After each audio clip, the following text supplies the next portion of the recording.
No, I have to tell you why this is so difficult for me to do this. Don't worry about. Don't have to move the camera. I just want to. Meanwhile, this is what I'm looking at.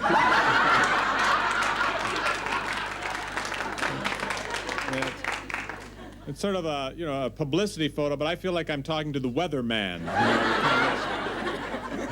I hate to tell you this, but you are. But actually, what I'm doing... It's quite a good picture. It's a very good picture, and I'd like to keep this.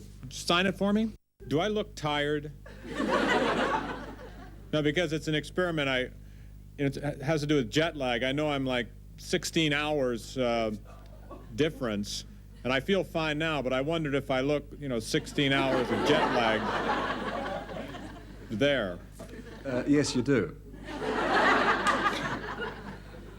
The interesting thing that I think people say about you in Australia is that you don't look normally as though you're a funny man. I mean, as I say, without the nose and all sorts of things, you look a bit like Robert Redford's brother or someone who's a little more serious. Well, thank you, Ray. If we can quickly fill in your background for an Australian audience again, I mean, we don't get the Carlson show regularly, but you seem to have the right credentials, having been born in not Waco, but Waco, Texas, and having been brought up alongside Disneyland. That's all you needed, wasn't it? Mm-hmm. I started there as a guidebook salesman when I was 10. It's not very interesting, but it's the truth.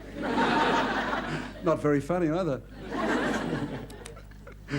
You then went to college, and you did philosophy and decided to get a real job in writing comedy. That's right.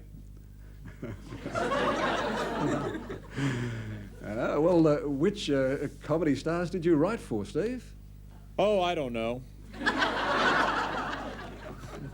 It's very easy to make wisecracks when you're 6,000 miles away from the audience. But they can't come after you. Want a bet? I feel somewhat lucky that I'm 6,000 miles away from him. I think it'd be much worse if I was sitting in the same studio. What's interesting with these close-ups, you only have 2 cameras here, I have no pants on. I mean, everything we read now, certainly since Flying High, and then this movie, they talk about the practical jokes, the pranksters, the humour. Didn't someone actually know that you had a sense of humour? Well, behind the camera, I did, quite a bit of, comedy behind the camera, but I never got a chance. But I have been known for practical jokes, but not too many.